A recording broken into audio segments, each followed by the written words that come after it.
토마스 아켐피스라고 하는 우리 기독교 역사에서 특별히 그 영성의 역사에서 아주 중요한 분이 계십니다.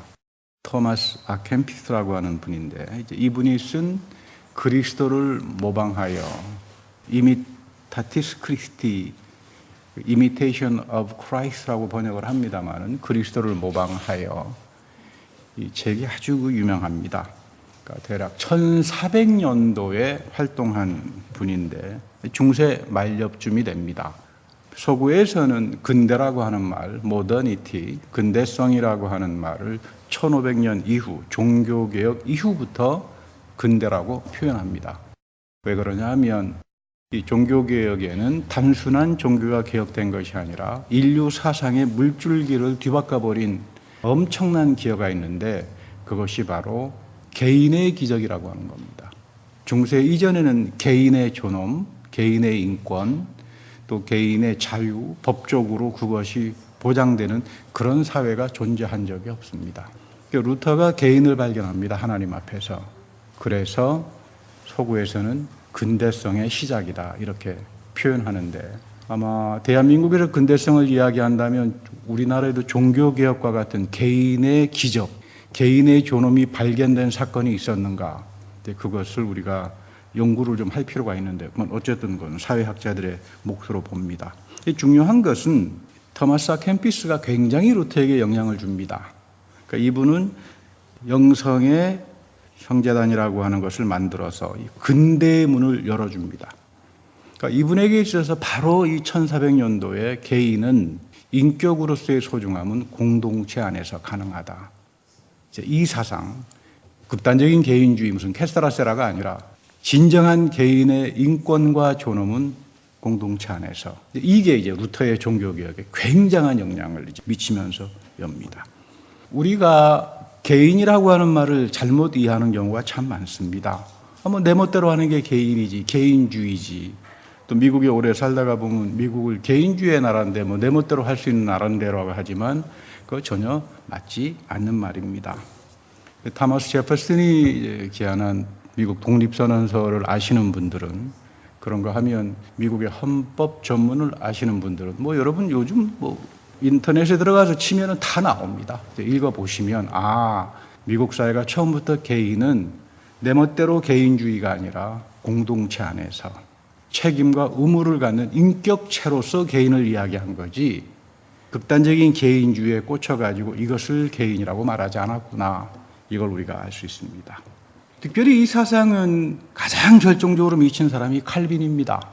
우리 장로교의 시작을 여는 분입니다만은 바로 이 칼빈의 영향을 엄청 받은 사람이 영국의 존 로크나 또는 프랑스의 장 자크 루소 이런 사람들을 통해서 이른바 사회계약론으로 발전이 되죠. 성경은 처음부터 끝까지 개인주의의 책이 아니라 하나님이 맺은 언약에서부터 출발합니다. 출애굽을 통해서 하나님이 계약을 맺었습니다. 왕에게도 계약을 맺고 모든 백성들 개개인에게도 다 계약을 맺었습니다. 그러니까 하나님이 보시기에 왕이라고 하는 사람은 무슨 권력을 남용하거나 독재자의 역할을 한다거나 이렇게 할 수가 없습니다. 성경에. 모두가 다 하나님의 말씀 앞에서 그 말씀을 지키고 그 권리대로 살아갈 때 왕으로서의 가치가 있는 거고 하나님의 백성으로서의 가치가 있는 거고 개인의 인격으로서 가치가 있는 것이라고 말을 합니다. 사실 극단적인 개인주의, 내 혼자 내 마음대로 할 수 있어. 이 사상은 미국하고도 전혀 문제가 없고요. 아마 사상사적으로 찾아본다면 중국에 그런 사람이 있었습니다. 양주라고 하는 사람입니다. 양주. 이름이 좀 이상합니다. 양주평 양주인데 양주는 위야설을 주장했는데 위야사상. 오로지 나만 위해서. 이게 이 사람의 양주 철학입니다. 자기를 너무도 사랑했습니다.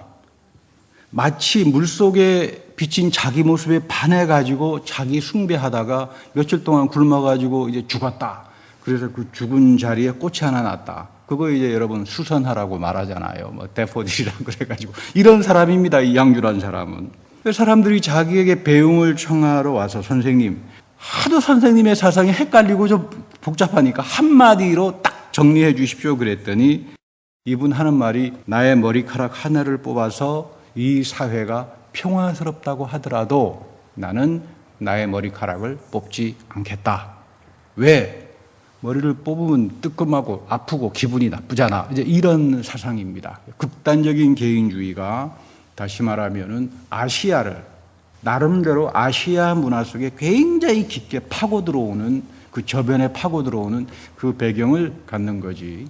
이런 개인주의는 성경에서도 말하는 개인주의도 아니고 미국의 정치 사상이나 사회 사상에서 말하는 개인주의와는 전혀 다릅니다. 그런데 이 장주라는 사람이 굉장히 자기를 잘났다고 생각했습니다. 그런데 자기를 높게 보는 사람이 모르는 게 딱 한 가지가 있습니다. 그게 뭐냐면 남은 자기보다 더 똑똑하다. 그래서 이 사람은 굶어 죽었습니다. 인생 말년에. 어리석은 사람의 대표가 되는 거지요. 사실 토마스 아 캠피스가 말하는 이 영성과 나의 개인과 인격성이 꽃을 피우는 것은 믿음의 공동체입니다. 여러분 그렇잖아요. 여러분들의 인격과 개인과 품성이라고 하는 게 다 가정에서 만들어지지 않습니까? 아버지와 어머니와의 교육을 통해서 또는 학교에서 교육을 통해서 또는 결혼하게 되면 가정에서 아내와 자녀들과의 관계들을 통해서 자기 품성이 발견되고 인격이 발전되는 거지. 천상천하 유아 독존이라고 하는 불교에서 말하는 그거는 사실 거짓말입니다. 극단적인 개인주의, 양주 철학을 말하는 거죠. 그렇지 않습니다. 사람은 가정 속에서 사람들과의 관계 속에서 직장에서 서로 인터랙션, 관계들을 통해서 나의 인격이 다듬어지고 새로워지고 그렇게 해서 성장하는 걸 말합니다. 그렇지 않으면 사람은 난장이가 되어버리고 맙니다. 난장이가 되어버리고 맙니다.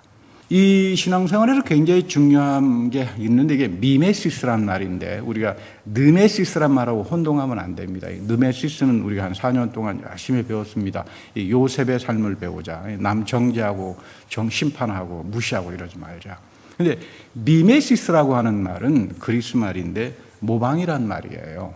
이 모방이 가장 중요한 역할이 어느 쪽에서 나타나냐면 예술과 종교에서 나타납니다. 여러분 예술은 자연을 모방하지 않아요. 또는 사람을 모방하지 않아요. 예술은 미메시스가 없으면은 그림이랄지 음악도 마찬가지입니다. 예술 세계는 이 미메시스의 합리성이 없으면 불가능합니다. 예술 철학을 하는 사람은 굉장히 중요하게 이 미메시스의 합리성, 이 미메시스의 창조성, 그러니까 모방이 곧 창조로 연결이 됩니다. 예술의 영역에서는. 종교도 마찬가지입니다. 종교도 모방하는 거죠. 하나님 말씀 사랑하는 겁니다.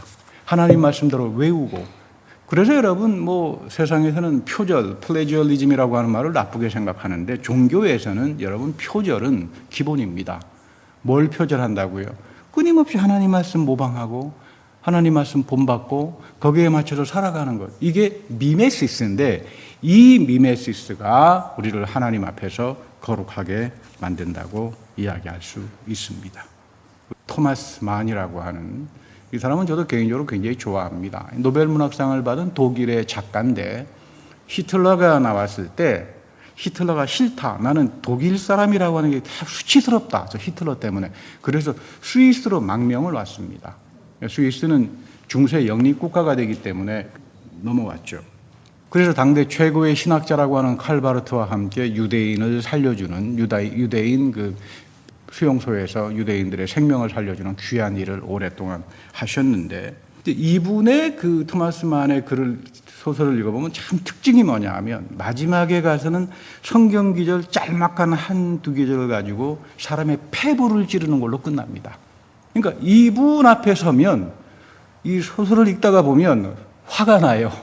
기분이 나빠지려고 그래요. 왜냐하면 너무나 사람 속에 담겨져 있는 위선과 거짓을 그냥 리얼하게 폭로하니까 안 속습니다, 이 사람은.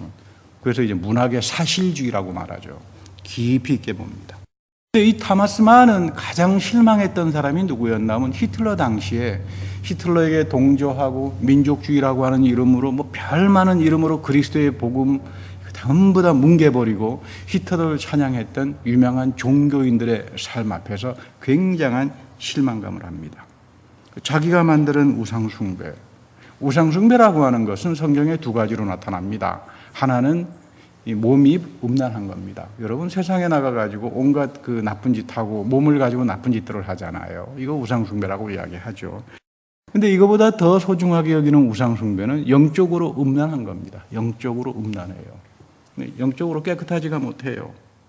항상 자기가 만든 생각, 경험 이런 것들을 신처럼 섬깁니다. 이 극단적인 개인주의자들이죠. 결국 하나님의 말씀은 우습게 여깁니다. 자기 발밑에 깔아버립니다. 모든 게 자기 이해관계, 자기 생각, 자기 판단, 극단적인 개인주의가 나오게 되는데 이게 가게 되면 기복신앙이 여기에서부터 나오고 결국 발람주의, 성경에서 제일 우리가 하지 말라고 하는 이 발람주의로 빠져버리고 맙니다. 이게 우상숭배의 귀결이죠. 사실 우리가 왜 성별을 받는가? 교회는 하나님의 은총을 베풀어주는 현장입니다. 그래서 여러분, 교회는 사람들이 모여있는 것이 아니라 영적 사건입니다. 영적 사건이 교회입니다. 우리 성경에다 보면 오순절날 성령이 임재하잖아요. 베드로가 설교를 합니다. 케리구마라고 그러죠. 부활하신 그리스도를 증거합니다. 그때 그 부활하신 그리스도의 영인 성령이 임재해 들어오면서 사람들에게 놀라운 회개의 사건을 일으킵니다. 이거 영적 사건이죠. 이게 교회예요. 사람이 많아서 건물이 있어서 교회가 아닙니다. 이거는 다 하나의 형식적인 것이 하나의 그릇에 불과한 거지 교회의 내용물은 영적 사건입니다. 우리가 어떻게 하면 용서를 받을 수 있는가? 루터는 이 문제 가지고 굉장한 고민을 했습니다.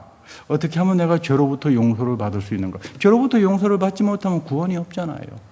내가 죄로부터 하나님 앞에 용서를 받지 못하면 나와 하나님의 관계가 성립이 안 되잖아요.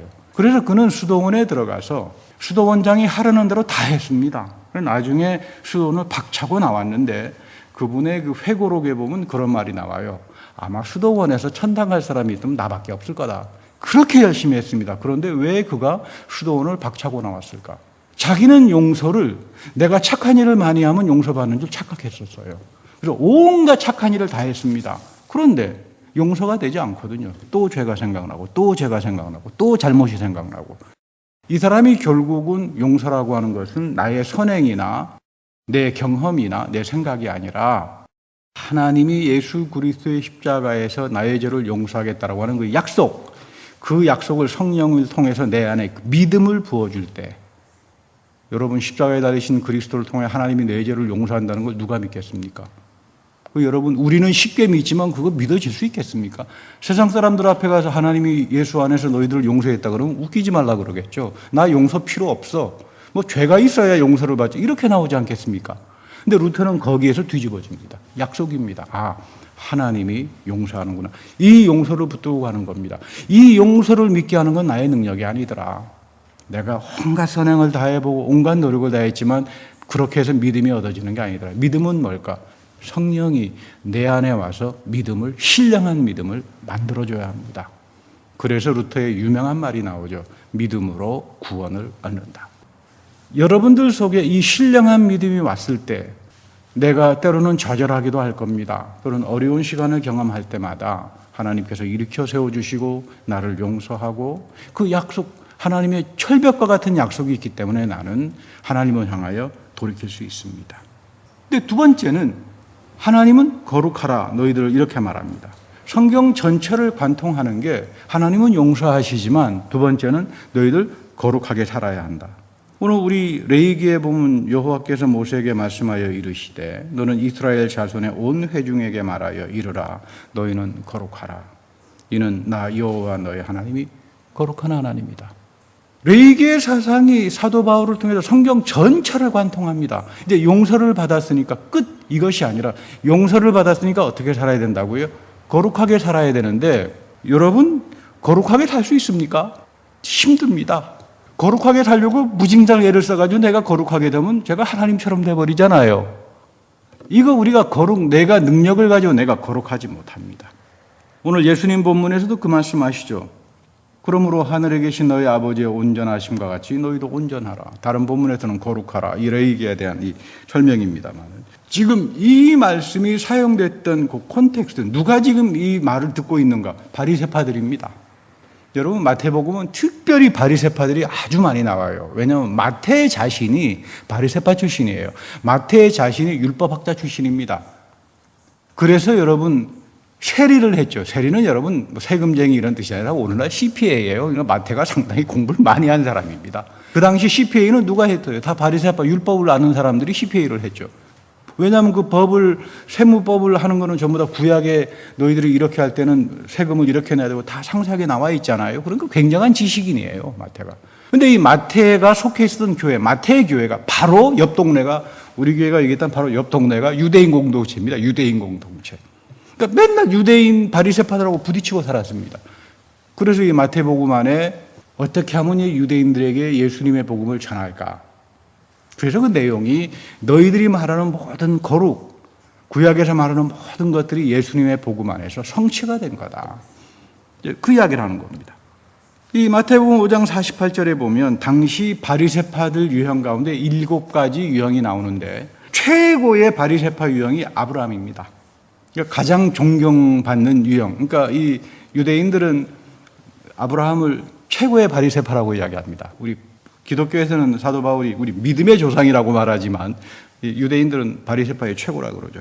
근데 뭐 이 사람들이 아브라함처럼 살면은 문제가 없는데 뭐 그렇게 못 사니까 이제 뭐 유형들이 나오는데 이제 이마박이 까진 그 이마박이 늘 이렇게 시퍼렇게 멍든 바리새파들이 있습니다. 이 사람들은 저작거리 길거리에 나와가지고 나는 선행을 합니다. 오 놀라워라. 하나님은 너무너무 좋으신 분이야. 나를 봐라. 뭐 그러다가 하다 막 전봇대 이마박을 부딪히고요. 뭐 손 들고 막 통성으로 기도하다가 나무에 가서 머리박 부딪히고 시퍼렇게 멍들어 있어요. 근데 이 바리새파들은 이 멍으로 인해서 나는 구원을 받았다. 이런 사람입니다. 그래서 지금 예수님께서 웃기지 마라. 이 이야기예요. 너희들 나를 웃기지 좀 말았으면 좋겠다. 너희들 지금 저작거리에 나와가지고 이마박이 시퍼렇게 멍들었다 그래서 그것이 무슨 너희들을 구원으로 인도하는 줄 아느냐. 그것이 너희들을 거룩하게 인도하게 하는 줄 아느냐. 사람이 이상해지면요. 사람이 미혹을 당하면요. 피멍 들고 다니면서 자기는 구원받았다라고 소리 지르게 됩니다. 이거 여러분 이런 길로 가서는 안 되죠. 예수님 보시기에 너희들의 이마에 시퍼런 피멍이 들었다고 해서 거룩한 것이 아니라 우리를 온전하게 하고 우리를 거룩하게 하시는 분도 하나님입니다. 여러분들이 세례 속에서 성만찬 가운데에서 그리고 성별을 통해서 하나님이 믿음을 여러분들에게 하늘의 신령한 믿음을 세워주시는데 이건 사람이 갖지 못합니다. 절대로 갖지 못합니다. 이 영적 사건이에요. 이 영적 사건은 말씀을 통해서 캐리그마를 통해서 설교를 통해서 예배를 통해서 여러분들의 기도를 통해서 성경을 읽을 때 끊임없이 이 사건이 벌어지는 겁니다. 이 하나님이 만들어주시는 이 믿음이 우리를 하나님 앞에서 거룩하게 만들어준다 그 말이에요. 여러분 하나님 앞에서 거룩해 줄 수 없습니다. 우리는 하나님 보면 다 죽습니다. 여기서 가장 중요한 게 recognizing 하나님이 그렇게 여겨주신다 이 말이에요. 이거 쉽지 않습니다. 참 어려운 이야기입니다. 오늘 우리 사도 바울은 굉장히 유명한 말을 하죠.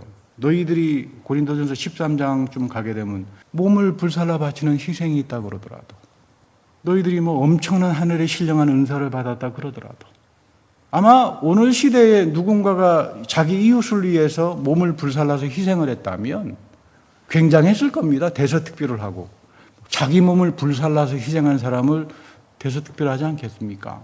근데 바울이 고린도전서 13장에서 뭐라고 합니까? NO! 이렇게 말합니다. 여러분 그래서 기독교의 복음의 진리가 어렵습니다.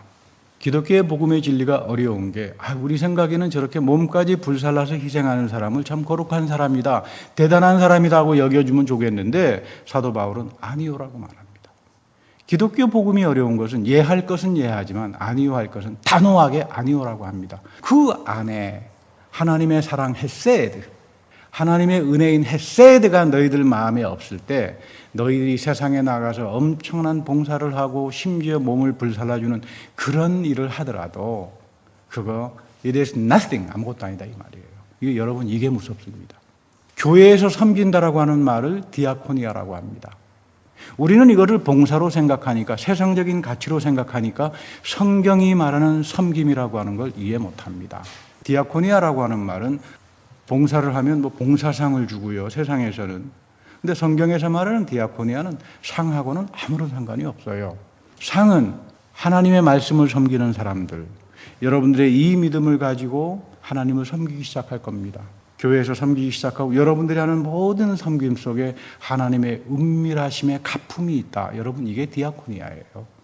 그러니까 여러분들이 성별을 받는 이유는 여러분들이 지금 앞으로 여러분들이 좋은 일을 선행도 하고 구제도 베풀고 하겠지만 뭐 세상 사람들이 볼 때는 참 저 사람 교회에서 참 열심히 일을 잘해라고 말할 수 있을런지 모르지만 성경은 그걸 인정 안 합니다. 하나님께서 너의 그 선행을 거룩한 것으로 여겨줍니다. 그래서 은밀히 갚으신다. 그 말을 하는 겁니다. 여러분들이 이 거룩한 옷을 입고 하나님을 향하여 섬길 때에 하나님께서 그 섬김을 거룩한 것으로 여겨주신다. 그 말이에요. 이게 굉장히 중요한 말입니다.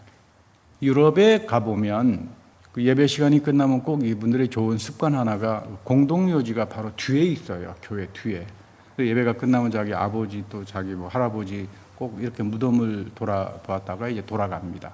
근데 그 예배가 끝나고 난 다음에 그 무덤가에 가보면 뭐 왁작지껄 시끄럽게 떠드는 사람도 없고 누구 뭐 수군수군 거리는 사람도 없습니다. 거기 보면서 한 가지 굉장히 느끼는 게 우리가 결국 이 생명은 끝나는 거로구나. 그거죠. 근데 두 번째 소망을 갖습니다. 그 죽음을 통해서. 그래서 그 유럽 교회에서는 그 공동묘지에 가게 되면 가장 많이 그 읽는 성경이 오늘 로마서 8장 24절입니다. 우리가 소망으로 구원을 얻었음에 보이는 소망이 소망이 아니니 보는 것을 누가 바라겠느냐. 성경에서 사도 바울이 구원을 과거형으로 이미 얻었다라고 표현하는 말은 이 말밖에 없어요. 소망으로 구원을 받았는데 이 소망이 뭔가? 성령이 주시는 소망입니다. 성령께서 여러분들을 성별하셔서 그 안에 신령한 믿음을 부어주시고 이 믿음을 통하여 여러분들은 디아코니아, 하나님을 섬기기 시작하는데 이 섬김을 통하여 하나님이 놀라운 하늘의 축복을 주십니다. 그것이 겉사람은 후패하지만 내 안에 새로운 생명이 일어납니다. 그리고 나는 죽을 때 이 생명을 가지고 나는 몸의 부활로 갈 거다. 성별받는 자들은 이 소망의 축복을 받는 자들입니다. 이제 나는 이 소망으로 구원을 받았다. 이제 나는 하나님께서 섬기는 모든 섬김을 통하여 내 몸이 새롭게 살아나고 몸의 부활을 통하여 영원한 삶으로 이어질 거다. 이 소망으로 나는 구원을 얻은 자가 되는 겁니다. 아무쪼록 여러분들의 성별받는 분들에게 이런 넘치는 소망의 구원의 은사가 그리고 하나님의 형통하심이 있기를 축복합니다. 다 같이 기도하겠습니다. 하나님께서 우리를 부르시고 하나님께서 우리 안에 믿음을 부어주셔서 우리를 용서하시고 이제 특별히 하나님의 거룩한 자녀로 하나님을 섬길 수 있도록 디아코니아로 불러주시는 분들에게 또한 하나님의 신령한 선물인 믿음을 주어서 이들의 생명을 살려내고 그 소망을 통하여 내가 장차 주님을 섬기다가 몸에 부활을 입어 영원한 생명으로 간다는 것을 알게 하옵소서. 이 하나님이 주시는 이 귀한 복을 우리가 간직하고 마지막까지 복되고 형통하며 주님의 자녀답게 살아갈 때 주님께서 이들의 삶을 거룩하게 여겨주시고 온전한 삶으로 여겨주실 줄 믿습니다. 이런 축복이 교회와 그리고 우리 성별된 성도님들에게 넘치게 하옵소서. 우리 구주 예수님의 이름으로 기도합니다.